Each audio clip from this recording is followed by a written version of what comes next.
네, 자, 이번 시간 75회 마무리 짓도록 하겠습니다. 실무시험 3번하고 5번 문제. 자, 3번부터 한번 볼게요. 부가가치세 신고와 관련해 다음 물음에 답하시오 해서 우리가 작성할 장부가 뭐냐면 다음 자를 이용하여 과세 및 면세 사업을 영위하는 겸령 사업자입니다. 요거 이론 2018년 그 개정 교재 설명할 때 했던 내용인데 다시 한번 복습하는 의미에서 다시 한번 보겠습니다. 당사 2017년 1기 부가가치세 확정신고 기간, 1기 확정신고는 몇 월이죠? 4, 5, 6월, 3개월. 공제받지 못할 매입세액 명세서 중 공통 매입세액이 정산 내역 탭을 입력하시오. 단 1기 예정신고서에 반영된 공통 매입세액 불공제분은 20만 원이고 공급가액 기준은 공급가액으로 안분계산하며 제시된 자료 이외의 거래는 없는 것으로 가정한다. 자, 면세와 과세를 동시에 하고 이게 어느 게 면세인지 어느 게 과세인지 구분이 힘든 업종인 경우, 예를 들어서 출판사와 인쇄사를 동시에 운영하면서 종이가 이게 면세 업종에서 책을 만들어 쓴 건지 인쇄사에서 하청 인쇄를 하면서 쓴 건지, 인쇄사는 제조업입니다. 부가가치세 신고를 해야 되고 출판사는 면세업입니다. 그런 경우에 일기 전체, 자, 공급가액 기준으로 한다 그랬으니까 공급가액 총액이 과세가 3,300, 면세가 1,000만 원. 그러면 전체 금액은 4,300만 원 되죠. 4,300만 원 중에 면세 공급 비율이 4,300분의 1,000만 해서 나누게 한 다음에 그 비율을, 자, 지금 공통 매입세액은 가액은 1,200이고 세액은 120만 원입니다. 그래서 요 120만 원을 아까 전체 매출액에서 면세가 차지하는 비율을 환산을 해서 그 비율에 곱하면 매입세액 공제를 공통 매입세액 자, 불공제분이 계산이 되고, 그리고 이미 예정 신고 때 20만 원은 불공제분으로 신고를 했습니다. 그럼 나머지 게 얼마냐? 요거를 찾아내는 겁니다. 자, 그래서 장부에 들어가면 이 금액만 아까 입력을 하면 자동적으로 계산이 돼서 나옵니다. 부가가치세 2에 있는 공제받지 못할 매입세액 명세서라고 있습니다. 불공이란 뜻이죠.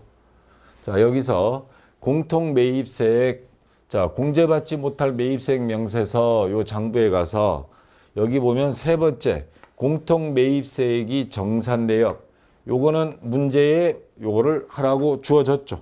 그래서 요 문제에 나온 그대로 요 메뉴를 선택을 해줍니다. 선택을 하면, 자, 전표 데이터를 불러 오시겠습니까? 그래서 요게 메뉴가 뜨는데 기존 자료가 있으면 그 자료를 가지고 할 거냐? 아니요. 우리는 새롭게 입력을 할 겁니다. 그래서 아니오를 선택하고요. 자, 그리고 나서, 자, 이게 글자가 좀 작은데 제가 일일이 한번 불러보겠습니다. 자, 당해 과세 기간이 공급 가액을 기준으로 하기로 했습니다. 공급 가액 기준입니다. 자, 이건 쭉 설명입니다. 그 중에서, 자, 아까 3천만 원과 공급 가액이 3천만 원 과세, 면세는 1,000만 원이죠. 합치면 4,300만 원을 어디다가 입력을 하느냐면 여기 총 공급 가액. 그 중에서 면세 공급 가액은 1,000만 원이었죠. 그래서 이 두 개 금액 엔터 치면 면세 비율이 23.255813 이렇게 자동으로 계산이 됩니다. 자, 그다음에 이 면세 비율에 곱할 금액이 총 공통 매입세액이에요. 아까 우리 문제상에 있었죠. 자, 여기 가면 요 세액, 일기 전체 공통 매입 세액입니다. 가액이 아니고 세액. 그래서 120만 원. 요 금액을 입력해 주면 되겠습니다. 그래서 요 자리에 120만 원 입력해 주면, 자, 엔터 치면 자동으로 나옵니다. 불공제 매입세액 총액 279만 9,069원이 불공제될 거다. 왜? 면세 비율이 4,300만 원 중에서 전체 금액 중에서 1,000만 원. 그래서 23.5%고 그 다음에 공통 매입세액이 120만 원이니까 요 비율대로 하면 27만 9,069원. 자, 그런데 이미 예정신고에 불공제분 20만 원은 반영이 됐다 그랬어요. 그러면 요거는 빼고 확정신고의 나머지만 불공제세액으로 신고하면 되겠죠. 그래서 기불공제세액 18번이 있습니다. 요 자리에 가서 20만 원을 입력해주고 엔터 치면 나머지가 7만 9,069원. 이걸로써 끝난 겁니다. 따로 저장 버튼 없으니까 엔터만 치면 끝나겠습니다. 자, 간단한 건데 어느 장부에 그리고 어느 자리에 어느 금액을 입력할 건지 그걸 찾는 게 관건입니다. 자, 그 다음 부가가치세 신고서 항상 100% 나오죠. 여기에서 자, 다음 자료만을 이용하여 2018년 2기 확정신고기간이 부가가치세 신고서를 작성하시오. 다음 자료만을 이용하라는 거는 혹시나 부가가치세 신고서 가서 봤더니 다른 자료가 있다면 다 지워야 됩니다. 단 부가가치세 신고서 이외의 부속서류와 과세표준 명세는 생략하고 불러오는 데이터 값을 무시하며 새로 입력하시오. 자, 매출 자료, 매입 자료 있는데 자, 글자가 양이 많아서 일단 매출 자료부터 하나씩 한번 해보겠습니다. 여기 보면 1번부터 해서 쭉 있는데 자, 1번부터 하나씩 해보겠습니다. 맨 위에 보면 전자세금계산서 과세 매출액 4억 5천만 원 나와 있죠. 부가세 별도. 그러면 과세표준 및 매출세액 여기 있죠. 여기에서 과세, 여기서도 다시 과세와 영세로 나누고 세금계산서 발급분. 자, 요거 세금계산서 발급해서 매출한 겁니다. 그러면 세금계산서 발급분 1번 자리에 가서 4,500만 원 입력하고 여기 세율이 있으니까 엔터 치면 자동으로 10%. 자, 4억 5천만 원. 4억 5천만 원 입력하면 4,500만 원. 이렇게 자동으로 만들어집니다. 자, 그 다음 2번은 신용카드 과세 매출액이라고 문제 주어졌습니다. 그러면 신용카드로 우리가 결제를 받고 그 다음에 물건을 준 거. 자, 입력하는 칸은 여기 보면 신용카드 현금영수증 발행부는 3번 자리에 있습니다. 3천만 원이에요. 부가가치세 별도. 3천만 원 여기도 세율이 있기 때문에 엔터 치면 자동 300만 원이 만들어집니다. 자, 요거는 빈칸만 찾아서 넣으면 돼요. 자, 그 다음 세 번째 직수출액이 있습니다. 그러면 아까 우리가 요거 두 개 입력했죠. 과세에서 세금계산서 발급분, 신용카드. 그 다음에 수출에 관련된 거는 여기 영세에 보면 세금계산서 발급분 이거는 내국신용장에 의해서 하는 거고 요 기타란이 수출이라고 이론 설명할 때 이야기했었습니다. 자, 지금 이거는 내국신용장이 아니고 직수출입니다. 그러면 6번 자리에 자 1억 원입니다. 1억 원 입력하고 0%니까 엔터 쳐도 아무것도 안 나타나요. 자, 그러면 3번까지는 그냥 큰 문제 없이 빈칸만 찾아서 넣으면 자, 다 끝났고요. 문제는 4번입니다. 예정신고 기간에 누락한 거. 지금 여기는 법인이니까 예정신고도 다 해야 되는데 예정신고할 때 누락한 게 있습니다. 그러면 누락한 것만 찾아서 입력하면 끝나는 게 아니고 가산세도 내야죠. 그래서 가산세까지 다 한꺼번에 할 겁니다. 자, 4번 문제 뭐라고 돼 있냐면 예정신고 누락분 2018년 2기 이게 2017년이죠. 이게 오타가 있네요. 네, 2017년입니다. 2017년 2기 예정신고 기간에 발행된 카드 매출을 예정신고 시 신고 누락하고 2기 확정신고 시 신고하였는데 그 금액은 1,100만 원 부가가치세 포함입니다. 그러면 1,000만 원에 100만 원. 가산세도 계산해야 되고 부정행위도 아니다. 미납일수는 92일로 가정한다. 자, 우선 누락한 것부터 먼저 입력을 해주고 그 다음 가산세 들어가겠습니다. 자, 여러분들 아까 우리가 입력 쭉 했고 여기 아까 우리가 1,000만 원, 1억 원 입력한 수출 그 밑에 보면 7번에 예정신고 누락분이라고 있습니다. 자, 이 자리에다가 입력을 해야 되는데 여기는 입력이 안 돼요. 보조창에서 입력을 해야 되는데 자, 여기 세액란에 가서 클릭을 하면 오른쪽에 7번 매출 예정신고 누락분 보조창이 이렇게 뜹니다. 자, 그러면 여기에 가서 이거 세금계산서 발행 아니에요. 카드 매출입니다. 카드로 우리가 결제를 받고 물건을 준 거죠. 그러면 과세 중에서 입력을 해야 되고 영세는 아닙니다. 자, 그리고 생매산서가 아니니까 기타란에 33번 자리에 입력을 하면 되겠습니다. 자, 그러면 여기 가서 1,000만 원을 입력하면 엔터 치면 여기 10% 부가세 자동으로 100만 원이 생성이 되고, 그리고 여기에 입력을 하고 나면 자, 이쪽으로 반영이 됩니다. 이렇게 직접 여기서 입력이 안 되고 보조창에서 입력한 게 이쪽으로 그대로 반영이 됩니다. 자, 여기까지 하면 일단 예정신고 누락분은 됐고요.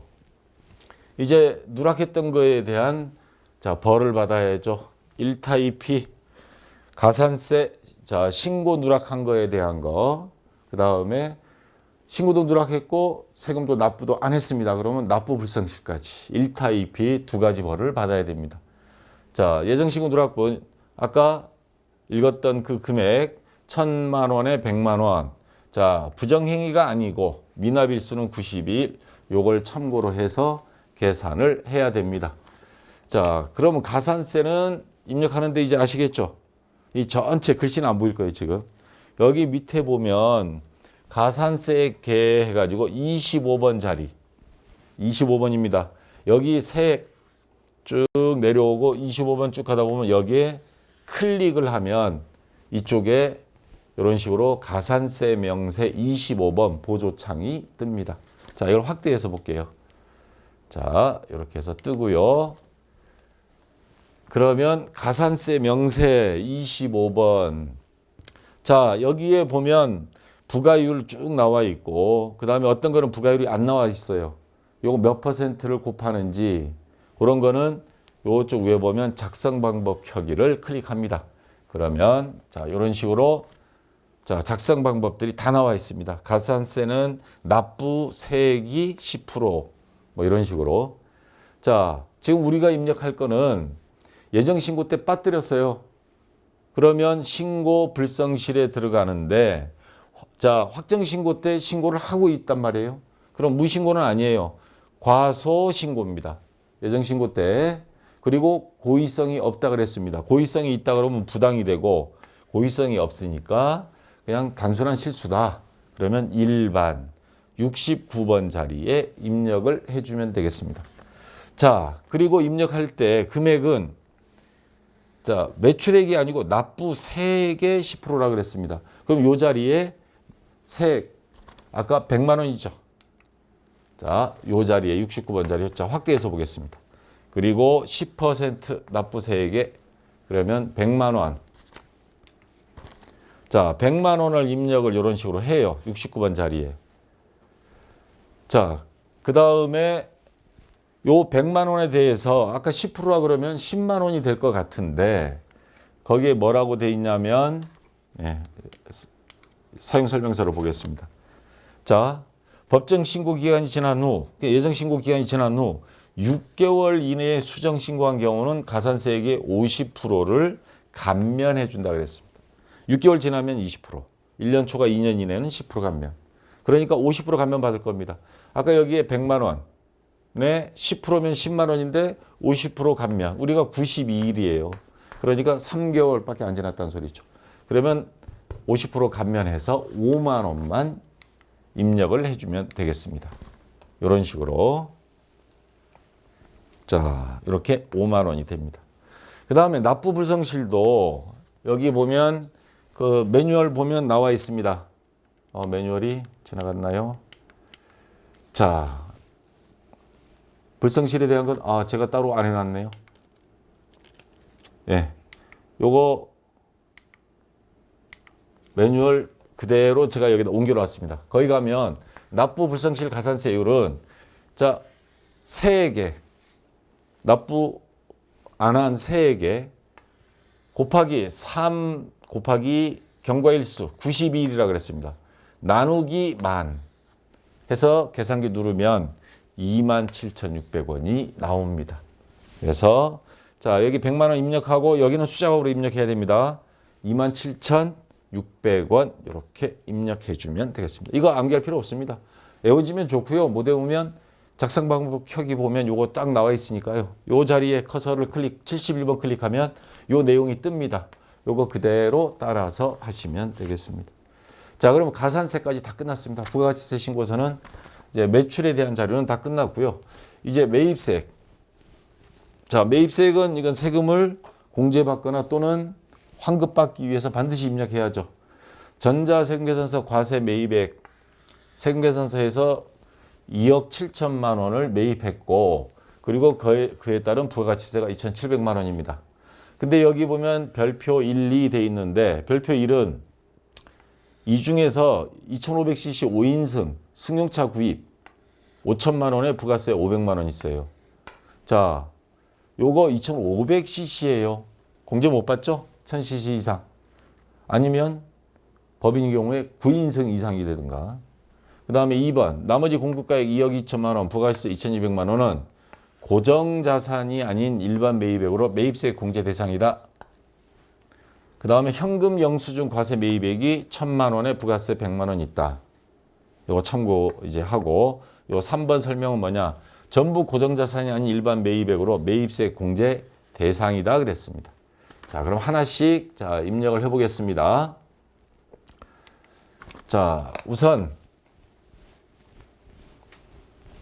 전체 매입액 2억 7천만 원 중에서 5천만 원은 고정자산 매입이라고 그랬습니다. 그거 뺍니다. 그거는 어디다 하냐면 여기 고정자산 매입이 따로 있어요. 2억 7천만 원은 전부 다 세금계산서 과세 매입액이라고 그랬으니까 매입세액 중에서 세금계산서 수치분 거기서 일반 매입과 고정자산 매입이 분리가 되어 있습니다. 그래서 자 5천만 원 뺀 2억 2천만 원 그리고 여긴 자동으로 계산이 안 됩니다. 수작업으로 10% 2,200만 원, 2억 2천만 원, 2,200만 원. 자, 이렇게 하고요. 그 다음에 고정자산 매입 요 자리에 5천만 원 그리고 수작업으로 500만 원을 입력을 해줍니다. 그러면 일단 입력은 됐어요. 자, 근데 요 자동차 매입한 거 고정자산 중에서 자동차 매입한 거는 공제가 안 되죠. 일단은 입력을 해놓고 불공제, 공제받지 못할 매입세액. 자, 여기 16번 자리에 있습니다. 아까 우리가 여기다 입력을 했죠. 그러면 공제받지 못할 매입세액이라고 16번에 있습니다. 자, 요 자리 가서 입력을 해줍니다. 자, 여기서 커서를 클릭해도 입력이 안 되고 보조 메뉴창 16번이 뜹니다. 오른쪽에 거기 가서 49번 자리 똑같아요. 공제받지 못할 매입세액. 거기 가서 5천만 원에 500만 원 자동차 구입한 거, 승용차 구입한 거 입력을 해주면 여기로 자동 반영이 됩니다. 자, 그래서 입력된 거 보면 자, 이렇게 와 있습니다. 5천만 원, 2억 2천, 그 다음에 5천 해놓고 여기 5천에서 퉁 치면 결국엔 없어지는 거죠. 요것만 매입세 공제가 되는 겁니다. 2억 2천만 원에 대한 10% 2,200만 원. 자, 그 다음 현금 영수증 과세 매입액 자 1,000만 원입니다. 그러면 자, 여기 보면 현금 영수증에 대한 게 없어요. 아까 매출은 뭐 신용카드 현금 매출 있지만 매입은 그 밖이 공제 매입세액 요 자리에 가서 나머지 이쪽으로 다 집어넣습니다. 그래서 얼마냐면 이 자리에 1,000만 원. 자, 이것도 마찬가지 보조창에서 입력이 됩니다. 14 그 밖의 공제 매입세액은 자 이쪽에 일반 매입 40번 자리 일반 매입. 자, 문제상에 보면 고정자산이 아니라고 돼 있죠. 고정자산 매입인 경우에는 여기다가 42일에 입력하고 일반 매입은 40번 자리에 1,000만 원 그리고 오른쪽에 수작업으로 100만 원 이렇게 입력해 주면 되겠습니다. 자, 그러면 입력이 다 됐습니다. 이렇게 입력하면 전체적인 메뉴가 나올 겁니다. 그거 아마 정답지에 있으니까 참고로 보시고요. 그리고 여러분들 요게 한 문제에 지금 6점인데 어쩌다 하나 틀렸다 그래서 6점 다 깎이는 건 아니니까 자, 최대한 하는 데까지 해서 뭐 1점 깎인 거, 2점 깎인 거는 그래도 합격원에 들어가니까 안심하시고 시간에 쫓기지 않도록 하시기 바랍니다. 자, 3번은 끝났고요. 5번 문제입니다. 이제 원천징수에 대한 건데 두 문제 중에 첫 번째 문제는 자, 2017년 기소 원천징수 자료와 관련하여 다음 물음에 답하시오 해서 다음 자료를 이용하여 사원 김한국 씨 필요한 수당 등록 그리고 급여 자료 입력 자주 나오는 겁니다. 자, 수당 등록 및 공제 항목은 불러온 자료는 무시하고 아래 자료에 따라서 새로이 다 사용하는 수당 이외에 입력하고 사용하는 수당 이외 항목은 부로 체크할 것. 요거 다 반드시 해야 됩니다. 원천징수. 자, 우리가 첫 번째 할 거는 원천징수 이행 상황 신고서를 작성하라 그랬습니다. 예전에는 이게 안 나오던 건데 최근 들어서 한두 번, 두 번 나왔어요. 두 번. 자, 급여 지급일은 매월 말일 전월 미환급세 환급 받아야 될 건데 아직 못 돌려받은 게 21만 원이 있다. 요거를 참고로 반드시 입력하라고 되어 있습니다. 자, 원천징수 이행상황 신고서는 매월 작성하며 김한국 씨 급여 내용만 반영할 것. 원천징수 이행상황 신고서가 뭐 때문에 작성할까요? 근데 여러분들이 나중에 회계 담당자가 되면 직원들 월급 줍니다. 월급 줄 때 소득세 다 빼줘 이거. 81,140원. 요거 뺀 거 직원들 여러 명이면 그거를 다 모아서 요 원천징수 이행사항 신고서를 홈택스에 가서 전자신고합니다. 그래서 돈만 납부를 하면 돼요. 그러면 세무서에 일괄 소득세를 납부해 줄 때 작성하는 양식이 원천징수 이행상황 신고서라는 겁니다. 자, 여러분들 나중에 회사에 취직하면 요거 매달 해야 됩니다. 이번 달 월급과 다음 달 며칠까지 이런 식으로 정해져 있습니다. 자, 그러면 하나씩 한번 입력을 해보겠습니다. 자, 한결테크 7월 달 급여 내역입니다. 그 중에서 김한국 씨 겁니다. 김한국 씨, 여기서 이 문제에서 우리가 입력할 때 제일 조심해야 될 게 과세 항목이냐 비과세 항목이냐 찾는 건데 여기 보면 식대, 육아수당은 비과세 요건을 충족한다. 그럼 요거 두 개만 비과세. 그리고 출퇴근 수당은 비과세 요건을 충족하지 않는다. 요거는 과세로 처리해라. 요것만 조심하고 사용하지 않는 거 불호하고 그렇게 해주기만 하면 됩니다. 자, 그러면 보겠습니다. 제가 미리 다 입력을 해버렸는데요. 우선 사용하지 않는 거 딱 봐서 여기 있는 기본급, 월차수당, 식대, 육아수당, 출퇴근수당, 상여급여, 상여까지 하나, 둘, 셋, 넷, 6개입니다. 그 6개를 제외한 없는 거, 직책수당 없죠. 이거 부. 그 다음에 자가운전 보조금 거기 항목이 없죠. 급여명세세 부. 야간 근로수당 없습니다. 부. 요거는 들어가면 있어요. 기본적으로. 자, 요거 일단 부로 해서 사용 않는 걸로 하고 기본급 있으니까 그대로 두면 됩니다. 이거 정기 여, 상여금 여. 그 다음에 월차 수당 아까 월차 수당 있죠. 자, 그냥 여. 근데 식대하고 육아수당, 식대 비과세 육아수당 이거 없으니까 새로 입력합니다. 비과세 선택하고 육아수당이라고 쳐주고 또 육아수당 그냥 치면 됩니다. 비과세는 이런 식으로 똑같이 이렇게 치고요. 과세하면 여기는 급여라고 자동으로 뜹니다. 요거 입력할 필요 없습니다. 급여라고 뜨니까 그냥 건너뛰어서 이렇게 하면 돼요. 과세인 경우에는. 자, 그래서 식대와 육아수당은 비과세 선택해주고 사용 여부는 여. 이렇게 해주면 되겠습니다. 자, 그 다음에 출퇴근 수당 없으면 새로 입력해 줍니다. 이건 아까 비과세 요건이 아니라 그랬죠. 과세. 그리고 여기 와서 사용 여부 여. 그러면 다 됐습니다. 월차 수당 아까 이야기했고요. 여. 자, 요렇게 해주고 그 다음에 공제 항목 다 있습니다. 근데 학자금 상환이 보면 있어요. 요거 부로 전환해 주세요. 이거 사용 안 할 거니까. 우리 거기 보면 소득세, 지방소득세, 국민연금, 건강보험, 장기요양보험 다 있죠. 자, 소득세, 지방소득세는 우리가 설정 안 해도 그건 기본으로 다 들어갑니다. 근데 국민연금, 건강보험, 장기요양보험은 다 확인해 보시고 없으면 새로 해주고 그다음 필요 없는 거는 부로 나머지는 다 여로 돼 있습니다. 자, 이렇게만 해주면 됩니다. 자, 그러면 김한국 거 가서 자, 김한국을 선택하시고요. 요거 사원이 안 보인다 그러면 불러오기 딱 하면 전체 사원 다 나타납니다. 자, 이거 화면이 글자가 너무 작아서 좀 확대를 해볼게요. 확대하면 기본급부터 입력합니다. 기본급 220, 상여금은 0원. 그 다음 요거는 뭐 건너뛰어도 되고요. 월차 수당 40만 원, 식대 15만 원, 육아수당 20만 원. 아, 식대나 육아수당은 10만 원씩만 비과세인데 그러면 여기 10만 원씩만 입력해야 될까요? 그러면 급여 총액이 안 맞는데요. 다 입력하면 알아서 자기가 10만 원 상한선까지만 과세, 비과세를 구분해 줍니다. 자, 아까 요 식대하고 육아수당은 비과세라고 그랬죠. 근데 식대 한도는 10만 원인데 15만 원 입력했어요.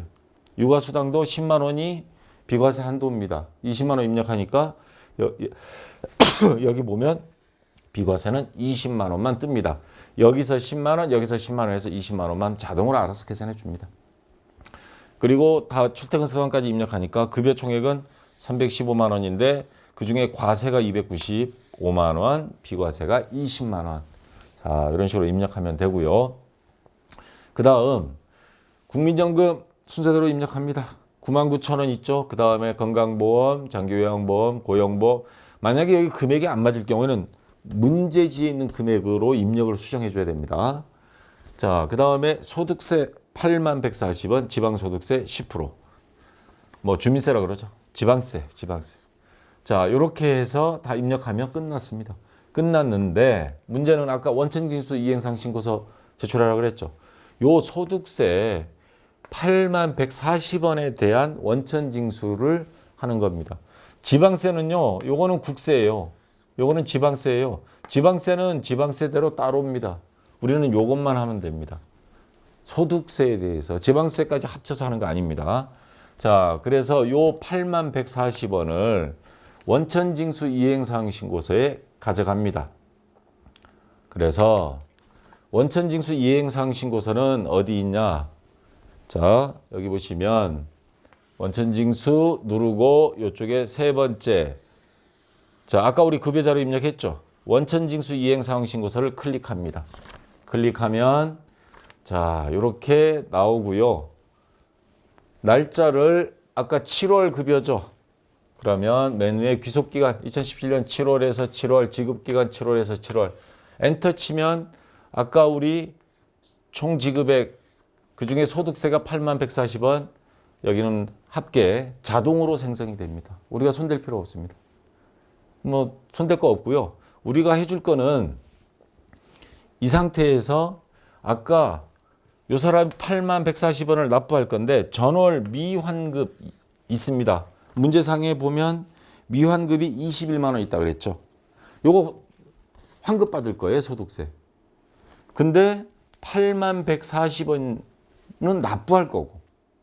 그럼 이런 경우에 돌려받을 거, 납부할 거 서로 그냥 퉁쳐도 되잖아요. 그래서 자, 여기에다가 21만 원을 입력을 해야 됩니다. 이건 자동으로 안 뜹니다. 여기 보면 뭐라고 되어 있냐면 이건 확대가 좀 불가해서 전월 미환급 세액이 계산해서 12번 전월 미환급이라고 있습니다. 12번 맨 왼쪽에 있어요. 전월 미환급. 요 자리에 가서 자 21만 원 입력하고 엔터 치면요. 나머지 자동으로 다 만들어집니다. 그러면 요 8만 원 원천징수 납부할 건데 납부를 안 하고 요 8만 원을 빼고 21만 원 환급받을 거에서 21만 원 환급받을 거라고 문제에 나와 있죠. 그러면 이번에 신고한 거 8만 원, 81,140원. 요거 딱 빼지고 나머지 12만 9,860원 오히려 돌려받을 것. 원래 21만 원 돌려받을 건데 이번에 소득세 8만 원 빼고 나머지 금액 요거 환급입니다. 자,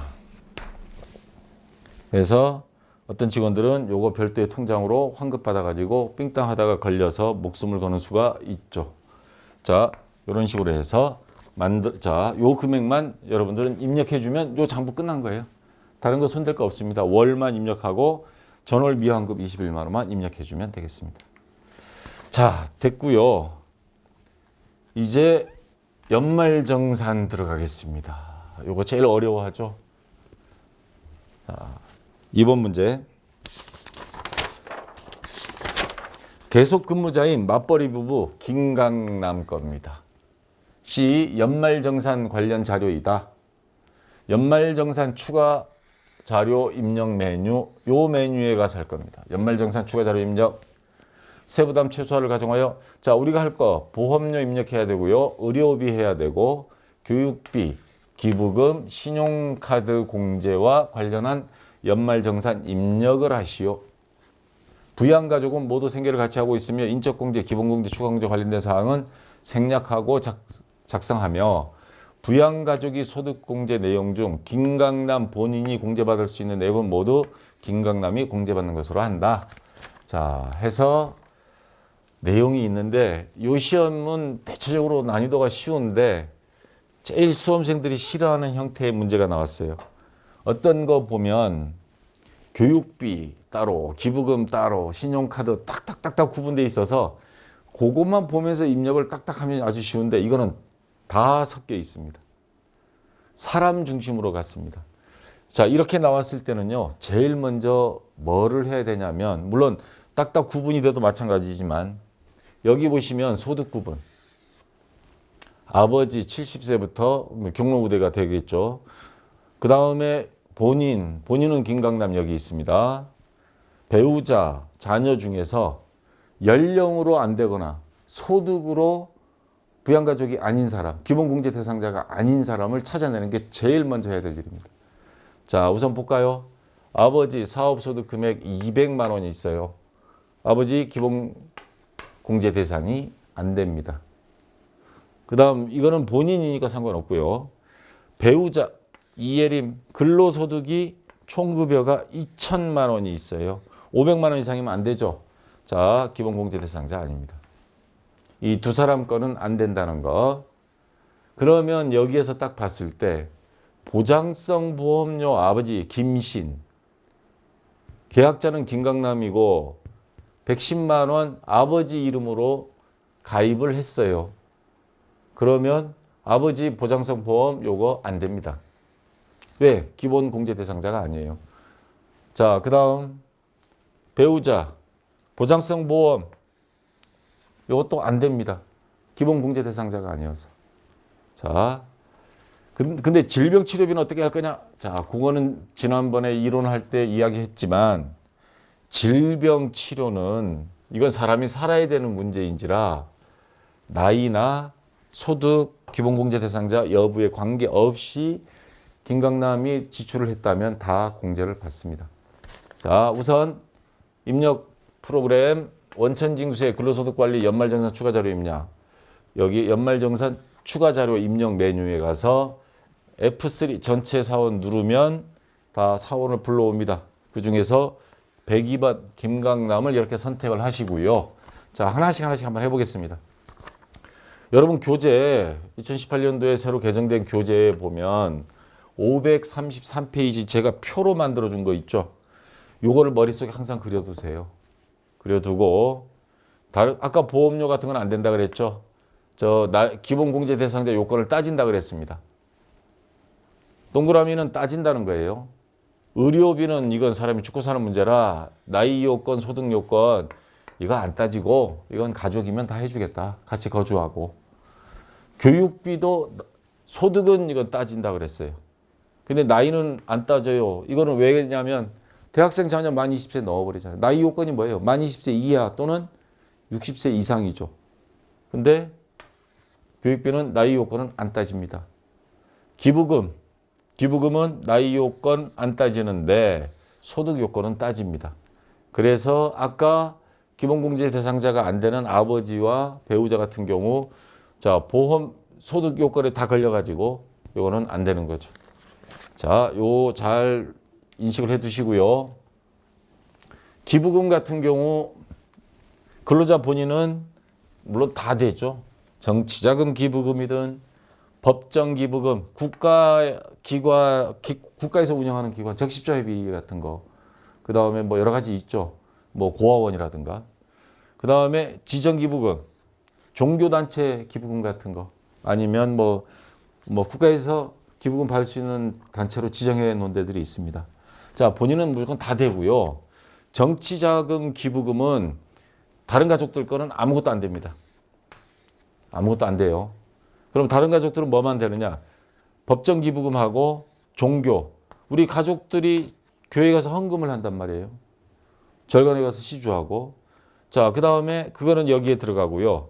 그다음 법정 기부금, 자, 고원이라든가 요런데 적십자회비 납부할 때 그런 경우에 이런 거는 다 해줍니다.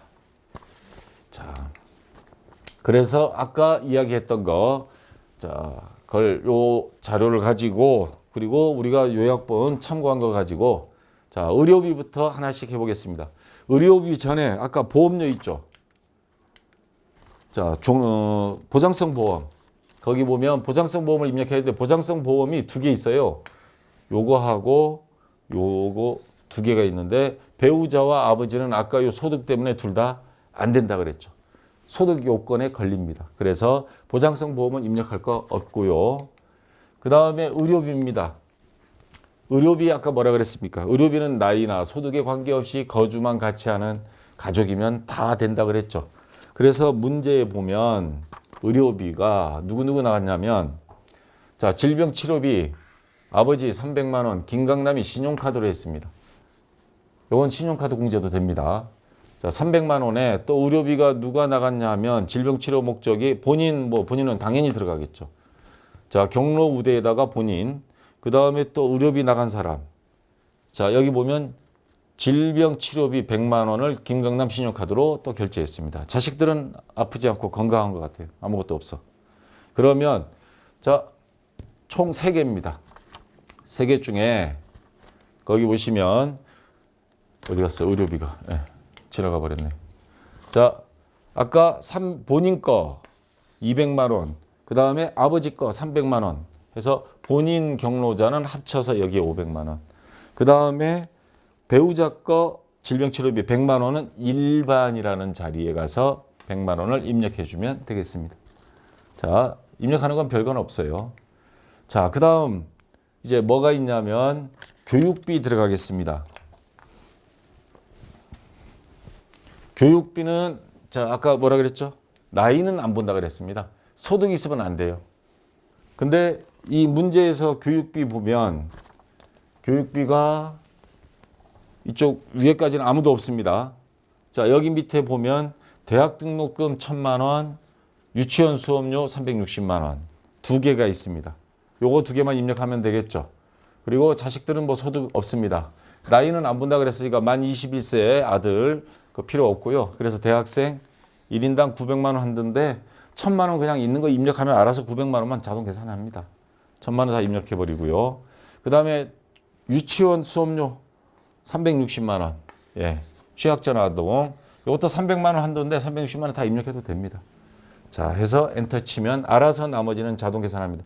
여기에 게 나하고 입력한 게 안 맞다. 교육용 프로그램 하면 안 맞을 수 있습니다. 매년 이게 세율이 조금씩 바뀌니까 이건 신경 쓰지 말고요. 우리가 시험 볼 때는 알아서 다 계산해 주니까 요것만 채점 대상으로 들어갑니다. 요것만 정확히 입력하면 되겠습니다. 자, 교육비까지 끝났습니다. 그러면 이제 뭐가 남았냐면 기부금이 남았어요. 자, 기부금인 경우에 지금 보면 종교단체 기부금들이 있습니다. 정치자금 기부금은 없습니다. 근데 기부금은 뭐라 그랬습니까?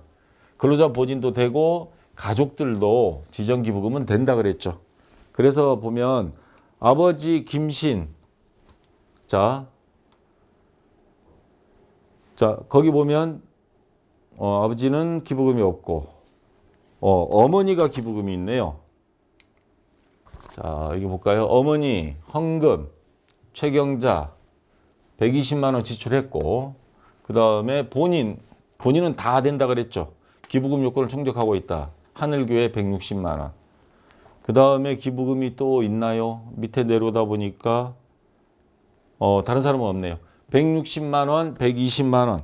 그래서 자, 기부금 둘이 합쳐서 280만 원 종교단체 당회 기부금 여기다가 입력을 해주면 되겠습니다.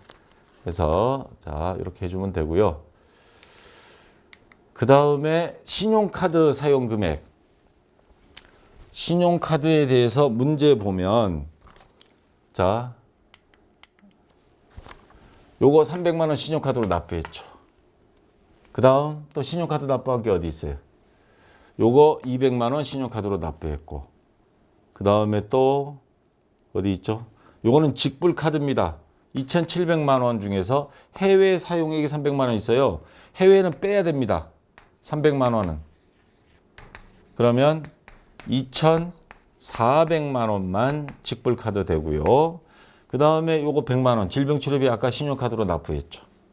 그러면 신용카드로 납부한 게 200만 원, 300만 원, 요거 100만 원 하면 자, 총 600만 원입니다. 신용카드.